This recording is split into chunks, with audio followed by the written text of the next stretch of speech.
ಅದೇ ರೀತಿ ಉತ್ತರ ಕನ್ನಡ ಜಿಲ್ಲೆಯಲ್ಲೂ ಕೂಡ ಅಷ್ಟೇ ವರುಣಾರ್ಭಟ ಕಂಟಿನ್ಯೂ ಆಗ್ತಾ ಇದೆ.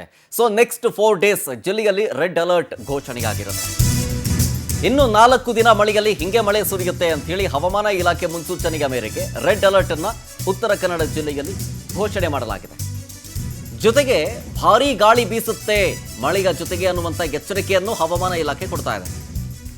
ಗಂಟೆಗೆ 40 ರಿಂದ 50 ಕಿಲೋಮೀಟರ್ ವೇಗದಲ್ಲಿ ಈ ಭಾರೀ ಗಾಳಿ ಬೀಸ್ತಾ ಇದೆ. ಅರಬ್ಬಿ ಸಮುದ್ರದಲ್ಲಿ ಕಡಲಬ್ಬರ ಕೂಡ ಹೆಚ್ಚಾಗ್ತಾ ಇದೆ. ಹಾಗಾಗಿ ಸಮುದ್ರಕ್ಕೆ ಮೀನುಗಾರರು ಇಳಿಬೇಡಿ ಅಂತೇಳಿ ಎಚ್ಚರಿಕೆಯನ್ನು ಕೊಡಲಾಗ್ತಾ ಇದೆ.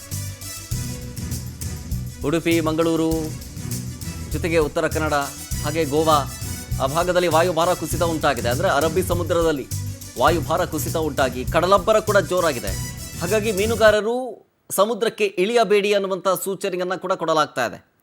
ಅದರ ಜೊತೆಗೆ ಮುಂದಿನ 4 ದಿನ ಜಿಲ್ಲೆಯಲ್ಲಿ ರೆಡ್ ಅಲರ್ಟನ್ನು ಕೂಡ ಘೋಷಣೆ ಮಾಡಲಾಗಿದೆ. ರೆಡ್ ಅಲರ್ಟ್ ಅಂತಂದರೆ ಇಟ್ಸ್ ವೆರಿ ಡೇಂಜರಸ್ ಡೇಸ್ ಅಂತ. ಸೊ 4 ದಿನ ಭಾರೀ ಮಳೆಯಾಗೋ ಮುನ್ಸೂಚನೆಯ ಮೇರೆಗೆ ಕೆಲವೊಂದಿಷ್ಟು ಮುನ್ನೆಚ್ಚರಿಕಾ ಕ್ರಮಗಳನ್ನು ತೆಗೆದುಕೊಳ್ಳುವಂತೆ ಸೂಚನೆ ಕೊಡಲಾಗಿದೆ ಜಿಲ್ಲಾಡಳಿತದ ವತಿಯಿಂದ. ಇದು ಅರಬ್ಬಿ ಸಮುದ್ರದಲ್ಲಿ ಉಂಟಾಗಿರುವಂತಹ ವಾಯುಭಾರ ಕುಸಿತದಿಂದಾಗಿ ಈ ಒಂದು ವಾರ್ನಿಂಗನ್ನು ಕೊಡಲಾಗ್ತಾ ಇದೆ.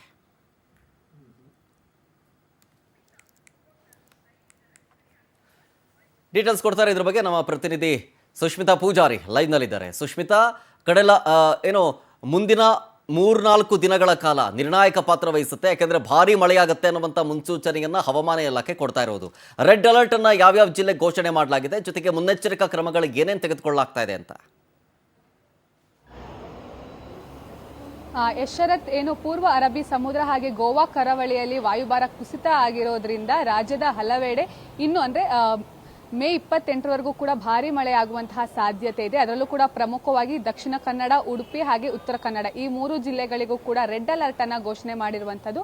ಹಾಗೆ ಪ್ರಮುಖವಾಗಿ ದಾಂಡೇಲಿ ಆಗಿರ್ಬೋದು, ಶಿವಮೊಗ್ಗ, ಹಾವೇರಿ, ಹಾಸನ, ಬೆಳಗಾವಿ, ಗದಗ ಈ ಎಲ್ಲ ಜಿಲ್ಲೆಗಳಿಗೂ ಕೂಡ ಆರೆಂಜ್ ಹಾಗೆ ಯೆಲ್ಲೋ ಅಲರ್ಟ್ ಅನ್ನು ಕೂಡ ಹವಾಮಾನ ಇಲಾಖೆ ಘೋಷಿಸಿರುವಂಥದ್ದು. ಅದರಲ್ಲೂ ಕೂಡ ಪ್ರಮುಖವಾಗಿ ಗಾಳಿಯ ವೇಗವೂ ಕೂಡ ಜಾಸ್ತಿ ಇರುತ್ತೆ. ಈ ಒಂದು ಸಮಯದಲ್ಲಿ ಗುಡುಗು ಸಹಿತ ಭಾರಿ ಮಳೆ ಜೊತೆಗೆ ವೇಗದ ಗಾಳಿ ಬೀಸೋದ್ರಿಂದ, ಅಂದರೆ ಗಂಟೆಗೆ 40 ರಿಂದ 50 ಕಿಲೋಮೀಟರ್ ವೇಗದಲ್ಲಿ ಗಾಳಿ ಬೀಸೋದ್ರಿಂದ ಯಾವುದೇ ರೀತಿಯಲ್ಲಿ ಮೀನುಗಾರರು ಸಮುದ್ರಕ್ಕೆ ಇಳಿಯಬಾರದು ಅಂತಲೂ ಕೂಡ ಹವಾಮಾನ ಇಲಾಖೆ ಮುನ್ಸೂಚನೆಯನ್ನು ಕೊಟ್ಟಿದೆ. ಹಾಗೆ ಬೆಂಗಳೂರಲ್ಲೂ ಕೂಡ ಬೆಳಗ್ಗೆಯಿಂದಲೂ ಕೂಡ ಮೋಡ ಕವಿದ ವಾತಾವರಣ ಇದೆ.